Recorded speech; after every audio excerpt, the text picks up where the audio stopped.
नमस्कार मंडळी. आज आपला दुसरा दिवस. ओंकार आज सांगोल्यातनं निघणार आणि मग तो पंढरपूर, जालना, राजूर अ, हा असा प्रवास करत तो निघणार आहे. आणि मग नंतर तो शेगावच्या गजानन महाराजांना पण दर्शन घ्यायला जाणार आहे, आमंत्रण द्यायला. नक्की बघा. धन्यवाद. बरोबर. म्हणजे सांगोल्यावरनं तू निघालास पंक्चर मी काढून. अजून सांगोल्याला पोहोचलो नव्हतो. पोहोचला नाहीयेस. पण हां. हां, 10 किलोमीटर सांगोला पुढे आहे अजूनही. हां. पण या प्रवासात आणि ह्या सायकल पंक्चर होणं, पाऊस येणं, या सगळ्या ह्याच्यात माझा बराच वेळ गेला. बरोबर. त्यामुळे मला तिथपर्यंतच म्हणजे सायकल पंक्चर होऊन पुन्हा काढून तयार होईपर्यंत 5 वाजले. बरं. हां. आणि ह्या 5 वाजल्यानंतर पुढचं अजून अंतर 50 किलोमीटरचं होतं पंढरपूरपर्यंत. बरं. हां. त्यामुळे मग मी पुन्हा विचार केला, की मी एवढं अंतर जाऊ शकतो का? अंधार पडल्यानंतर मी सायकलिंग करू शकतो का? हां. तर ह्या सगळ्या गोष्टींचा विचार केल्यावर असं जाणवलं, की आता थांबणं गरजेचं आहे. बरं. हं. म्हणून मी पंढरपूरला न जाता हां. सांगोल्यामध्येच कोल्हापूरचा माझा मित्र विद्याधर गोखले बरं. ह्याच्या मित्राच्या मदतीने हां. सांगोल्यामध्येच एक सूतगिरणी आहे. हां. सांगोल्याच्या बाहेर हायवेवरच. त्या सूतगिरणीमध्ये मला माझी व्यवस्था झाली राहण्याची. बरं. हां. तर मग तिथे मी थांबलो. आता आहेत सूतगिरण्या अजूनही? हो, आहेत ना. हो का? हां. हं. पण मग तू आधीच त्यांना सांगून ठेवलं होतंस का तिथं जाता-जाताच फोन केलास त्याला? नाही, जातानाच मी जेव्हा म्हणजे पहिलाच दिवस होता, विद्याधर किंवा माझे बरेचसे मित्र मला सोडायला आलेले होते. हं. ते माझ्या फोनवरनं फॉलोअपमध्ये होते. कुठे पोहोचलास? काय झालं? हां. मग मी त्यांना सांगितलं. त्याचा विद्याधरचा फोन आला होता. मी सांगितलं असं-असं झालंय. मग लगेचच त्याने सांगितलं, माझा मित्र आहे, त्याच्याशी मी बोलतो हं. आणि व्यवस्था होते का बघतो. तर हं. त्या पद्धतीने त्याने ती व्यवस्था केली. तिथे सांगून ठेवलं हं. आणि मग पुढे मी जाऊन तिथे माझी व्यवस्था झाली. बरोबर. मग तिथं तुझं बेडिंग आणि सगळं होतंच नाही का? तेच तू माझ्याबरोबर होतं, पण त्यांच्याही गेस्ट हाऊसमध्येच त्यांनी माझी राहण्याची व्यवस्था केली होती. हां. त्यामुळे तिथेही सगळी व्यवस्था व्यवस्थित होती. काही बरं. अडचण आली जेवण वगैरे मग तिथंच केलंस? हां, जेवण वगैरे सगळं तिथे झालं. हं. त्यांनी दिलं का काय केलंस तू? हो, हं. हो, हो. मग आता सकाळी उठलास तिथंच मग अंघोळ वगैरे तुझं शुचिर्भूत होऊन निघालास तू सांगोल्यावरून. हो. सांगोल्याहून निघालो सकाळी साधारणपणे 6:30ला मी निघालो सगळं हां. आवरून. हां. कारण आदल्या दिवशी त्यांच्या मिलमधलेच एका कॅन्टीनमधले एक जण मला भेटले हां. गेटवरच त्या. हां. त्यांनी सांगितलं, की "आत्ता कॅन्टीन बंद झालंय, हं. पण उद्या सकाळी चहा प्यायला या." बरं. हां. पण मी म्हटलं, "मी सकाळी लवकर निघणार आहे. मी तोपर्यंत थांबणार नाही." पण कॅन्टीन ते म्हणाले, "आमचं सकाळी 4 वाजता उघडतं. अरे वाह! तर हां. तुम्ही आलात तरी चालेल." मग मी गेलो. त्यांनी मला छोटे बटाटे वडे दिले सकाळीच खायला हां. आणि हां. चहा प्यायला. मी चहा हं. पीत नसलो तर त्यांनी कॉफी दिली मला हं. आणि मी पुढे निघालो. म्हणजे ब्रेकफास्ट तुझं झालं, सकाळचा सकाळ निघाला. हां. सकाळीच झाला. हो. बरोबर. मग सांगोल्यावरनं निघालास ते सकाळी 5:30-6 पर्यंत निघालास. 5:15ला मी सांगोल्यावरून बाहेर पडलो. हां. दुसरा दिवस आहे हा आणि दुसऱ्या दिवशी कारण पहिल्या दिवशी पंढरपूरपर्यंत पोहोचायचं होतं. बरोबर. पण पंढरपूर तिथून 36 किलोमीटर लांब होतं सांगोल्यापासून. हं. हं. त्यामुळे तो डेफिसिट होता आणि पुढचा प्रवास हे पण होतंच त्यामध्ये. बरोबर. हां. त्यामुळे मी पंढरपूरला सकाळी 9:00-9:30ला पंढरपूरला पोहोचलो. हां. न थांबताच गेलास तू मग. हा न थांबता गेलो. हं. पंढरपूरला माऊलीचं दर्शन घ्यायचं होतं. हं. मग त्यामुळे तिथे जाऊन दर्शन घ्यायचं. मग हं. आता दर्शन घेताना सायकल कुठे ठेवायची? बरोबर. हा परत प्रश्न होता. हां. तर कोल्हापूरमध्येच माझ्या बहिणीचे यजमान, मावस बहिणीचे यजमान समीर रानडे बरं. यांचे नातेवाईक तिथे राहतात. बरं. बरं. त्यांचं हॉटेल आहे तिथे श्रीराम हॉटेल. हां. तर त्यांनी समीर रानडेनी फोन करून ठेवला होता त्यांना, बरं. की ओंकार येतोय आणि तुम्ही त्याची व्यवस्था करा. हां. हां. तर तिथे गेलो. त्यांनी फार आगत्याने माझी व्यवस्था केली. मला तिथे पुन्हा जेवण दिलं दुपारी हां. आणि जेवण करायच्या आधी मी माऊलीचं दर्शन घेऊन आलो. हं. हं. दर्शन झाल्यानंतर तिथे जेवलो आणि बरं. मग मी तिथून पुढच्या प्रवासाला निघालो. हं. माऊलीचं दर्शन कसं ईझी होतं का रे पंढरपूरला? माझी कधी वेळ नाही आली जायची. पण हां, मी का जेव्हा तिथं पण गेलो तेव्हा हां. गर्दी कमी होती. बरं. त्यामुळे साधारणपणे अर्ध्या तासात दर्शन झालं माझं. बरं. व्यवस्थित दर्शन मिळालं मग तिथे. दर्शन करून तू त्यांच्याकडे जेवलास आणि मग हो. निघालास. आणि पुढच्या प्रवासाला निघालो. निघालास म्हणजे पंढरपुरातनं परत तू निघालास पुढं. हो. किती साधारण 1-2 वाजले होते? हा 2 नाही, त्याच्या आधीच 1 वाजताच मी बाहेर पडलो होतो. निघालास. आता हो. पंढरपूर नंतर पुढचा प्रवास कुठपर्यंत होता तुझा आजचा दुसरा दिवस? पुढचा प्रवास, कारण पहिलं शेड्यूल थोडंसं डिस्टर्ब झालं होतं. बरोबर. त्यामुळे तो बॅकलॉग मी कॅरी करतच होतो. तर बरं. पुढचा प्रवास आता आता असं झालं की जिथपर्यंत संध्याकाळी पोहोचू तिथपर्यंतचा प्रवास. बरं. हां. आणि कारण मी हा प्रवास जेव्हा चालू करायचं ठरवलं किंवा हं. ह्या यात्रेला जेव्हा मी जायचं ठरवलं, तर हं. चारधाम यात्रा करत असताना माझी आवड भटकंतीची हं. आणि अ, आध्यात्मिक ओढ, हं. ह्यामुळे मी ह्या 2 गोष्टी निवडल्या, की मी प्रवासाला पण जायचंय मला, हं. की तो आनंद घ्यायचा आहे आणि हं. आध्यात्मिक थोडंसं त्याला अनुष्ठान असावं म्हणून चारधामची यात्रा करायची. हे बरोबर. सगळं झालं. हं. पण त्याच्याच बरोबर एक असाही हेतू होता, की ह्या दोन्ही गोष्टींबरोबर स्वार्थ, परमार्थ हा आहेच, हं. पण मी माझ्या देशासाठी काय करू शकतो? बरं. समाजासाठी काय करू शकतो? बरं. तर त्याच्यासाठी ही यात्रा चालू करताना आणखीन एक उद्देश त्यामध्ये होतं, हं. की या यात्रेदरम्यान मी ज्या लोकांबरोबर बोलेन, हं. त्यांच्यामध्ये अखंड भारतबद्दल जागृती निर्माण करायची. बरं. बरं. त्यासाठीच त्या सायकलवरती जो भगवा ध्वज होता, त्याच्यामध्ये अखंड भारत, बलशाली भारत लिहिलेलं होतं, बरं. त्या ध्वजावरती. हां. आणि हे ही जागृती निर्माण करायची इथपर्यंत ठरवलं, ठीक आहे. पण मी प्रत्येक ठिकाणी थांबून लोकं माझ्याशी का संवाद साधतील? कशा पद्धतीने लोकांबरोबर मी संवाद साधू शकतो? तर बरं. त्याच्यासाठी आणखीन एक गोष्ट ठरवलेली होती, हं. की ह्या पूर्ण प्रवासामध्ये हं. स्वतःसाठी पैसे खर्च करायचे नाहीत. बरं. पैसे बरोबर मी घेतलेले होते, पण हं. ते स्वतःसाठी खर्च करायचे नाहीत. हं. मला प्रवासामध्ये लागणारं भोजन हे भिक्षा मागून मिळवायचं बरं. हं. आणि भिक्षा मागत असताना तिथल्या लोकांना कल्पना द्यायची, की मी कुठून निघालोय, हं. कुठे जायचंय आणि ह्या हं. प्रवासादरम्यान मी अखंड भारतबद्दल त्यांच्यामध्ये जागृती निर्माण करायचा प्रयत्न करत होतो, हं. हं. की अखंड भारत केवढा होता पूर्वी, हं. हं. तो केव्हा-केव्हा खंडित झाला हं. आणि तो असणं का गरजेचं आहे, बरं. हं. की आपल्या हिंदूकुश पर्वतापर्यंत म्हणजे काबूल, कंधार वगैरे ह्या सगळे जे अफगाणिस्तानातले आता भाग आहेत, बरोबर. तिथपर्यंत आपला भारत होता आणि त्याच्या हिंदूकुश पर्वताचं एक नैसर्गिक संरक्षण भारताला होतं. हं. तर ते असणं गरजेचं आहे. हं. त्याच्याच बरोबर तिथे असणारे संसाधन म्हणजे खनिज वगैरे ह्या सगळ्या गोष्टी भारताच्या हक्काच्या आहेत. तर बरं. त्या भारताला परत मिळणं गरजेचं आहे. तर हे लोकांपर्यंत कुठेतरी सांगता यावं, हं. यासाठी भिक्षा मागणं आणि भिक्षा मागण्याचा आणखीन एक उद्देश, की स्वतःमधला मीपणा कमी करणं. खरं आहे, खरं आहे. तर ह्या 2 गोष्टी मी ठरवलेल्या होत्या आणि हं. त्यासाठी भिक्षा मागत मी पुढे जात होतो. बरं. पण मग भिक्षा मागायला तू कसं हॉटेलकडं थांबत होतास का येणाऱ्या-जाणाऱ्यांच्या म्हणजे घरी म्हणजे रेसिडेन्शियल एरियामध्ये जात होतास? कसं भिक्षा म्हणजे कुठं साधारण? प्रामुख्याने माझा सगळा प्रवास हा हायवेवरून झाला.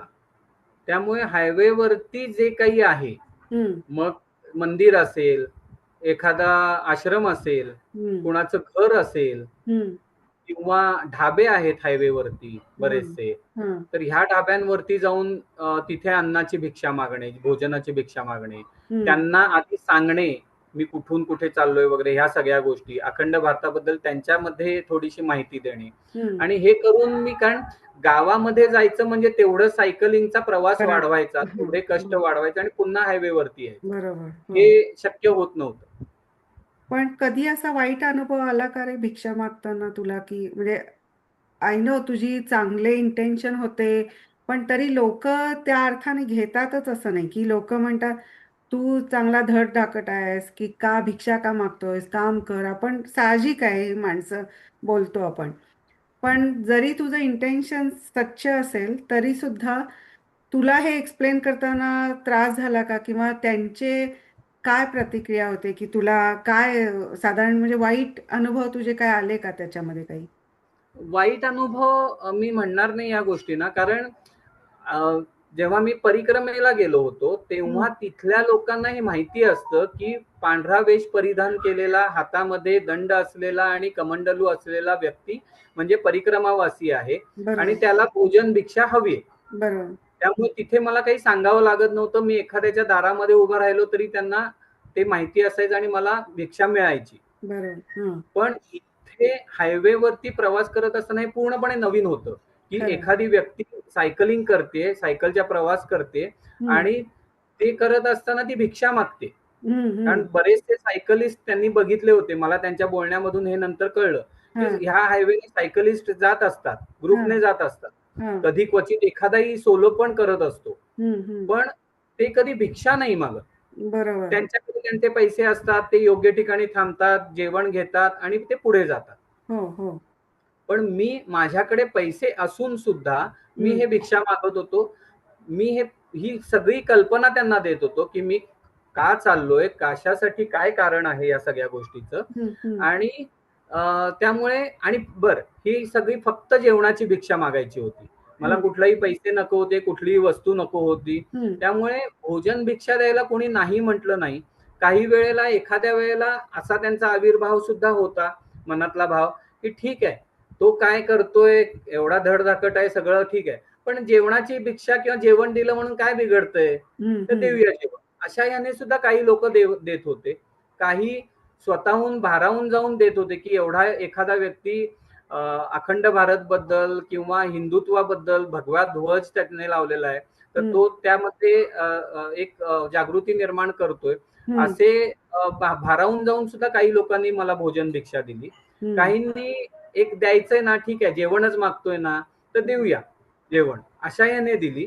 पण हं. मला अडचण नाही आली कुठे. अडचण आहे. म्हणजे तेच म्हणजे कारण आत्ताच्या जगात आपण साहजिक म्हणतो, की भिक्षा चांगलं तू सायकलवरनं हिंडतोयस, हे करतोयस, तर लोक आणि धडधाकट आहेस असं पण नाही की तुला काही झालंय तर तू का मागतोयस पैसे म्हणजे अन्न का मागतोस हे साहजिक जरी तू सांगत असशील तरी लोकांना पटतंय हे एक म्हणजे तू पटवून देण्यासारखं सांगत असशील नाहीतर लोक कारण आजकाल शंका कुशंका आणि ते किती तुमचं खरं सच्च असेल तर ते झाकायला म्हणजे त्याचं काहीही त्याचा अर्थाचा अनर्थ करतात पण ती बरोबर. चांगली गोष्ट आहे की तुझ्या बाबतीत तसं काय घडलं नाही तर आता आपण पंढरपूरला पोहोचून निघालोय आणि मग तिथनं तू दुपारनंतर पंढरपूरवरून निघून तू आता कुठपर्यंत पोहोचलास मग माझा दुसरा मुक्काम जो झाला, तो शेंद्रे नावाच्या गावात झाला. बर हे शेंद्रे गाव हे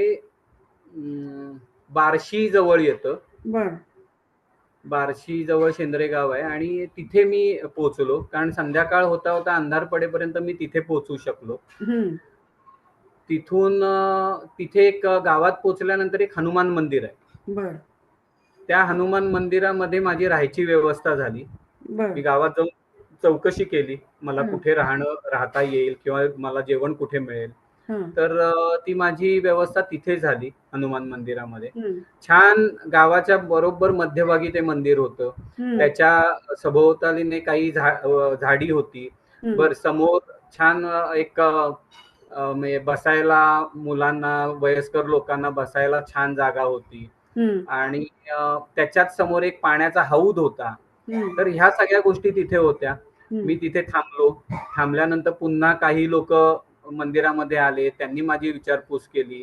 हं त्यांना ह्या सगळ्या गोष्टीची कल्पना दिली. माझ्या म्हणजे ह्या मी कुठे प्रवास करतोय वगैरे ह्या संदर्भातली. बर तर ते ऐकून त्यातल्या काही लोकांनी मला भोजन भिक्षा लगेच एकाने सांगितलं, "मी डबा घेऊन येतो घरातून." हं त्याप्रमाणे ते रात्री एक 7:30-8 वाजता घरातून डबा घेऊन आले.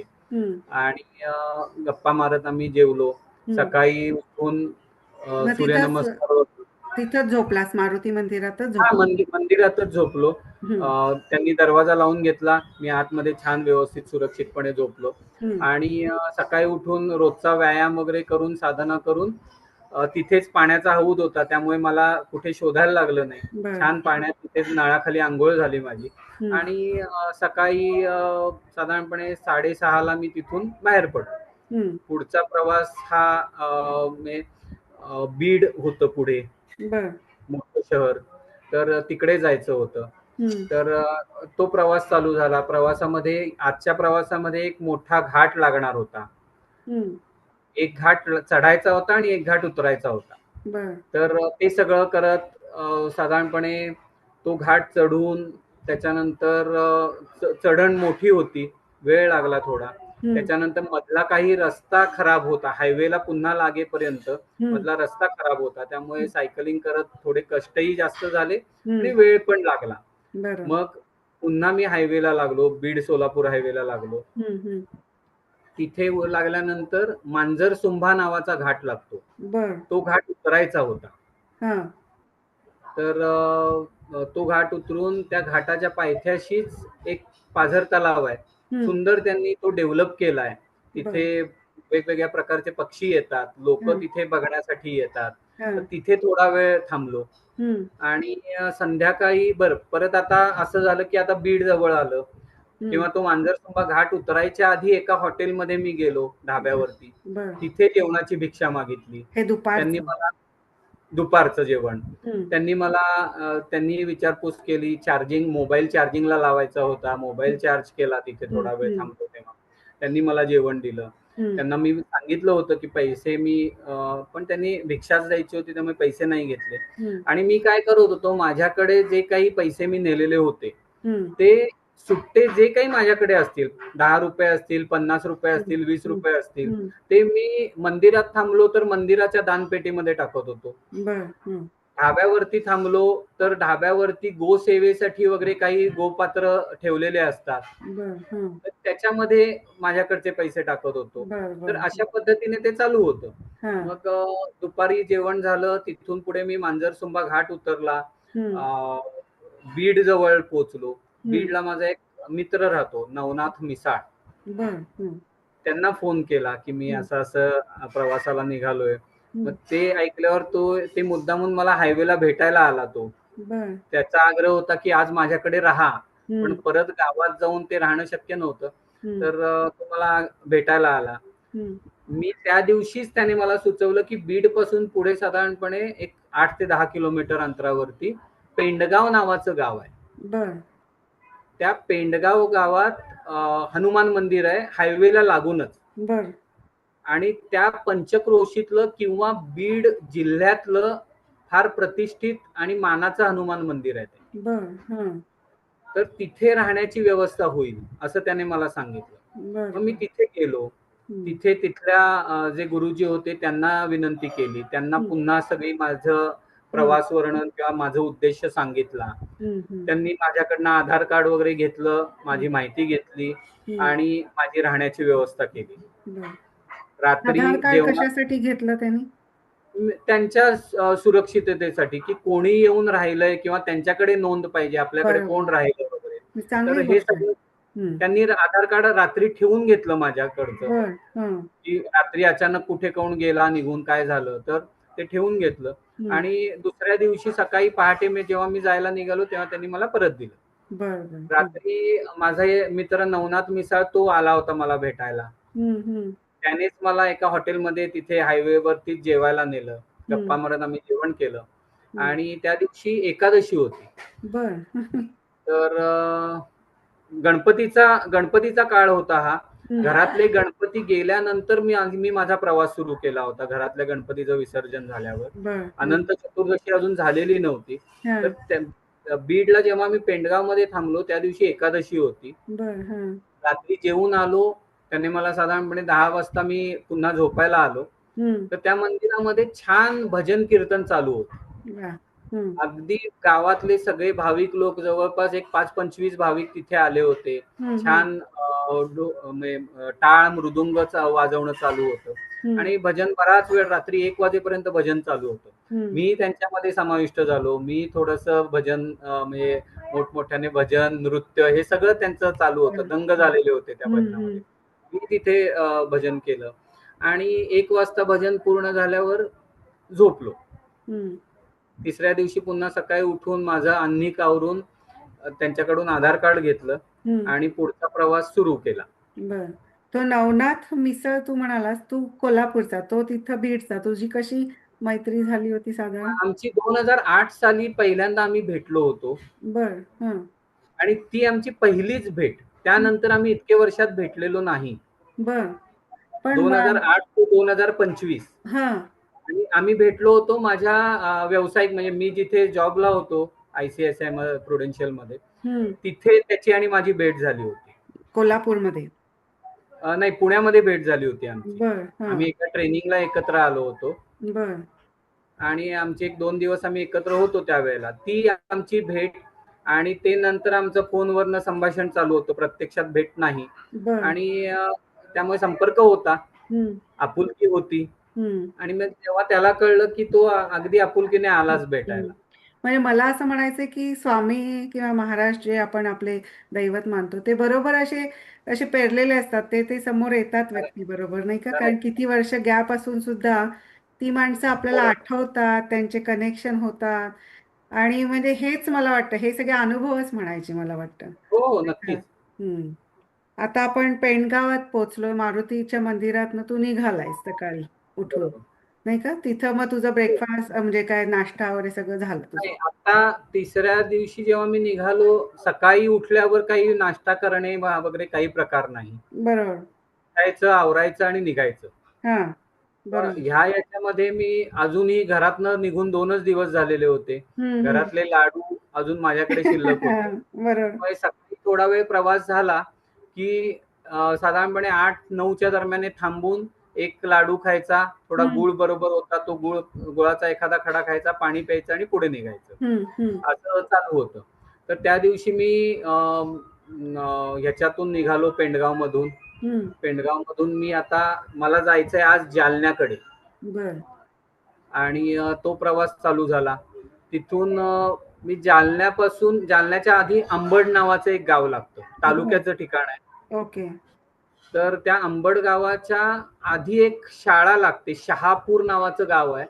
बरं. तिथे एक शाळा लागली मला. मी प्रवास चालूच होता माझा. हायवेलाच ती शाळा होती. हं, तर मला शाळेची इमारत फार आवडली. जुनी इमारत होती. मोठं हं, पटांगण शाळेच्या समोर होतं हं, आणि इमारत अशी वाटली, की आपण ती थांबून बघावी किंवा एखादा हं, फोटो काढावा त्याचा. हं, हं, म्हणून मी थांबलो.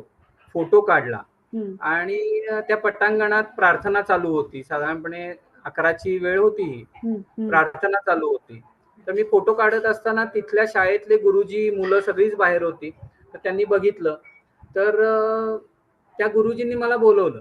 हं, तुम्ही कोण? कुठे? फोटो का काढताय? वगैरे ह्या सगळ्या गोष्टी चौकशी त्यांनी केली. हं, त्यांना जेव्हा मी सांगितलं चारधाम यात्रा कशी चालली आणि कुठे चाललोय, हं, तर हं. त्यांनी मला आग्रह केला, की तुम्ही मुलांशी संवाद साधा. बरं. हां. मुलं बसलेलीच होती तिथे हं, आणि मुलांशी संवाद साधा.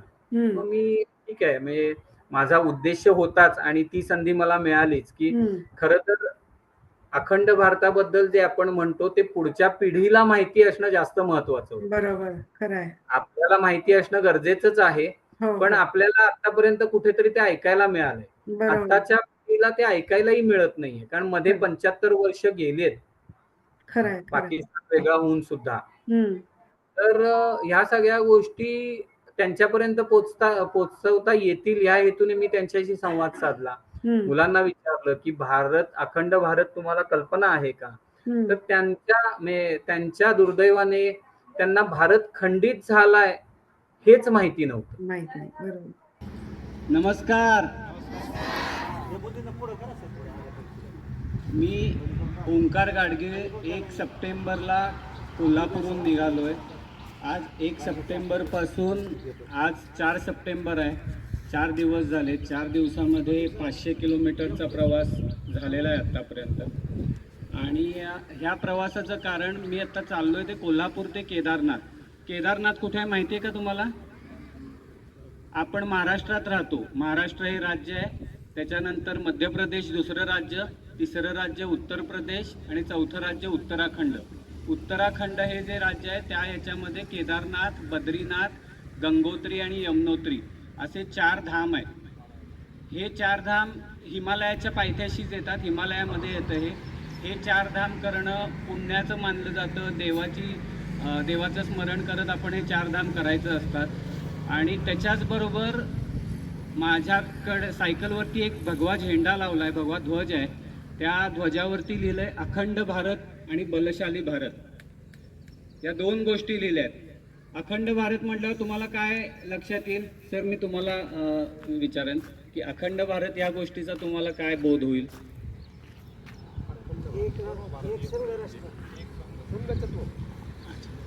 सरांनी जसं सांगितलं तसंच आता मी प्रवासात येताना काही लोकांनी मला विचारलं अखंड भारत काय आहे, किंवा लोकांनी अखंड भारत म्हटल्यावर त्यांना वाटलं मी पूर्ण भारत दर्शन करायला चाललो, पण ह्याचा उद्देश हा नाही आहे.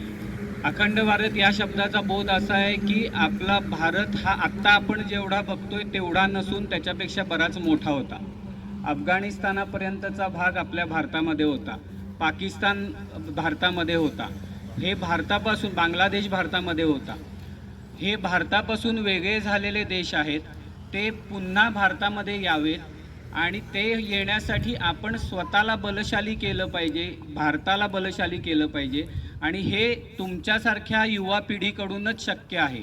तुम्ही चांगलं शिक्षण घेऊन मुलांनी मुलींनी दोघांनी पण शरीर सामर्थ्य वाढवलं पाहिजे, व्यायाम केला पाहिजे रोजचा, आणि सरस्वतीची पूजा करून विद्येचं शिक्षण पण घेतलं पाहिजे.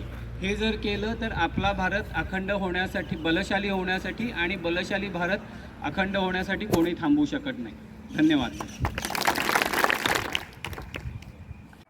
कारण इतक्या वर्षात ते शिकवलं गेलं नाही किंवा ते आता मागे पडत चाललंय. बरोबर आहे. आणि मग मी त्यांना विचारलं की आपल्याला भारत, पण आपण शाळेत असताना अखंड भारत कल्पना माहिती होती, पण त्याच्यावरती अभ्यासक्रमात आपले काही प्रश्न उत्तर किंवा त्याच्याविषयी खोल काही अभ्यास नव्हताच आपल्याला सुद्धा. नाहीये. तर मुलांशी संवाद साधला, त्यांना माहिती दिली की भारत केवढा होता, भारतवर्ष आपण ज्याला म्हणतो ते केवढं होता भारत. आणि पुन्हा जसं म्हटलं की हिंदुकुश पर्वत, नैसर्गिक संरक्षण, इथली संसाधनं, खनिज ही आपल्यासाठी महत्वाची आहेत, आणि ह्या सगळ्याबद्दल त्यांना माहिती दिली. आणि तिथे थोडा वेळ घालवून मी परत पुढच्या प्रवासाला निघणार, तेवढ्यात तिथल्या शाळेतल्या गुरुजींनीच मला आग्रह केला की आता जेवणाची वेळ झालीये, तर तुम्ही आमचा डबा तुम्ही खा. त्यांनी एका गुरुजींनी त्यांचा डबा दिला मला खाण्यासाठी. मी तिथेच त्यांच्या स्टाफ रूम मध्ये बसून मी डबा खाल्ला आणि मग पुढे अंबडकडे निघालो. हे दुपारचं जेवण झालं तुझं? दुपारचं जेवण झालं. त्याच्यानंतर अंबडहून मी जालन्यापर्यंत पोहोचलो. जालन्यापर्यंत पोहोचतानाच आणखीन एक टू व्हीलर वरनं एक व्यक्ती आली. त्यांनी ध्वज वगैरे बघितला, त्यांनी विचारपूस केली. साधारणपणे 3 वाजले होते त्यावेळेला. मग त्यांनी आग्रह केला की आमच्या घराजवळच एक महाप्रसाद चालू आहे, भंडारा चालू आहे, तुम्ही तिथे भंडारा घ्या, प्रसाद घ्या. मग त्यांचा आग्रह मोडवला नाही म्हणून त्यांच्याबरोबर गेलो, तिथे थोडासा प्रसाद घेतला आणि त्यांना परत त्यांची परवानगी घेऊन पुढच्या प्रवास त्यांच्याकडनं माहिती घेतली. कारण मला आता जवळचा रूट, मला पोचायचं होतं शेगावला. शेगावचं अंतर अजूनही बरंच लांब आहे, मला अजून 2 दिवस लागणार होते तिथे पोचायला. पण जवळचा रस्ता कुठला, ही सगळी माहिती त्यांच्याकडून घेऊन त्यांनी मला राजूर नावाचं गाव सांगितलं. राजूर. राजूर या गावामध्ये त्यांनी सांगितलं की तुम्ही तिथे पोहोचा आणि तिथे तुमची राहायची पण व्यवस्था आहे. तिथे छान मोठं एक गणपती मंदिर आहे. म्हणजे पेशवेकालीन किंवा त्याच्याही आधीपासूनच ते मंदिर आहे. पेशवेकालीन एकदा जीर्णोद्धार तेव्हा झालेला होता आणि आताही ते मंदिर मागच्याच वर्षी म्हणजे 2024 सालीच त्यांनी पूर्ण जीर्णोद्धार करून नवीन केलंय मंदिर. तर तिथे त्यांनी मला सांगितल्याप्रमाणे मी संध्याकाळी तिथे गेलो. तिथे राजूरमध्ये माझी राहायची व्यवस्था वगैरे सगळं तिथे चौकशी केली. गणपतीचे दिवस होते, मंडळातल्या काही मुलांनी मला मदत केली. पण आज असं होतं, हा दिवस होता 3रा आणि आज मला माझे कोल्हापूरचे मित्र भेटायला येणार होते गाडी करून आणि त्यांच्या बरोबर मी शेगावला जाणार होतो. म्हणजे मूळ जो ठरवलेलं असं होतं की मी 4थ्या दिवशी शेगावला पोहोचेन, तुम्ही शेगावला या, आपण दर्शन घेऊ, एक वस्ती तिथे राहू आणि दुसऱ्या दिवशी मी पुढच्या प्रवासाला जाईन आणि ते परत येते. पण पण मधल्या काही याच्यामुळे मी शेगाव पर्यंत त्या दिवशी पोहोचू शकलो नाही तिसऱ्या बर दिवशी. बर हं. शेगाव साधारणपणे तिथून 70 जवळपास 100 किलोमीटर लांब होतं बर राजूरवरनं. राजूरवरून. हम्म. मग ते सगळे राजूरला आले. हा. मी सायकल राजूरला एका म्हणजे तिथल्या त्या मंडळातल्या मुलांच्या मदतीने सायकल एके ठिकाणी ठेवली बर हं. त्यांच्या एका खोलीमध्ये हम्म. आणि मित्रांबरोबर गाडीत बसून मी शेगावला गेलो. ओव्हरनाईट प्रवास केला. हा म्हणजे 100 किलोमीटरच होतं, हम्म. त्यामुळे आम्ही 1-2 तासामध्ये शेगावला पोहोचलो. रात्री 9 वाजता शेगावला पोहोचलो. हा. जेवण घेतलं मध्येच, त्याच्यानंतर दर्शन घेतलं गेल्या गेल्या हं. महाराजांचं. हा. तिथे भक्त निवासमध्ये शेगावमध्ये फार छान व्यवस्था आहे, स्वच्छता आणि शिस्त फार छान आहे. हा. तर तिथेच आनंद विसावामध्ये राहिलो बर हं. आणि दुसऱ्या दिवशी पुन्हा सकाळी उठून दर्शन घेतलं. हा. तेव्हा हे दर्शन घेताना मी महाराजांना सांगितलं, गजानन महाराजांना, हम्म. की चारधाम यात्रेसाठी तुम्ही निघाला आहात, हा. मी तुमच्या बरोबर येतोय, तर बर माझी यात्रा तुम्ही पूर्ण करून घ्या. बर बर. तुमच्या आशीर्वादाने आणि तुमच्या बरोबर मी चाललोय, हम्म. तर तुम्ही यात्रा पूर्ण करून घ्या, ही बर प्रार्थना केली. आणि मग आम्ही पुन्हा सकाळी तिथे नाश्ता करून आम्ही शेगावमधून निघालो. बर. मध्येच आम्ही एके ठिकाणी जेवण घेतलं हम्म. आणि संध्याकाळी 5 वाजता त्यांनी मला पुन्हा राजूर इथे सोडलं. हम्म. मला असं वाटतं आपण आता आज इथं थांबूया राजूर पर्यंतचा प्रवास, कारण म्हणजे मग ओघाप्रमाणे तर आपण आपलं गजानन महाराजांचं पण दर्शन झालंय. तिथनं आता खरंच सुरुवात ते पण येणार आहेत आपल्या बरोबर. तर आपण इथं थांबूया आपण, म्हणजे मग आपण पुढच्या भागात आपण राजूर पासून पुढे चालू करूया. पुढे करता येईल. नाही का? पण हो, आतापर्यंत खूपच चांगलं वाटतंय आणि असं वाटतंय की मी पण तुझ्याबरोबर प्रवास चालूच आहे आणि मला पण तोच तोच अनुभव येतो सगळा. हो. मला नक्की वाटतं की ऐकणाऱ्यांना पण बघणाऱ्यांना पण नक्की असेच अनुभव येतील आणि खूप इंटरेस्टिंग वाटतं हे सगळं प्रवास. आपण आता भेटू परत, नाही का? परत भेट. हां. हो, नमस्कार. नमस्कार. मंडळी, आज इथेच थांबतोय. मला आशा आहे की तुम्हालाही पुढचा भाग ऐकायची तेवढीच उत्सुकता आहे आणि पुढचा भाग ऐकायचा असेल तर प्लीज लाईक, शेअर आणि सबस्क्राईब करा.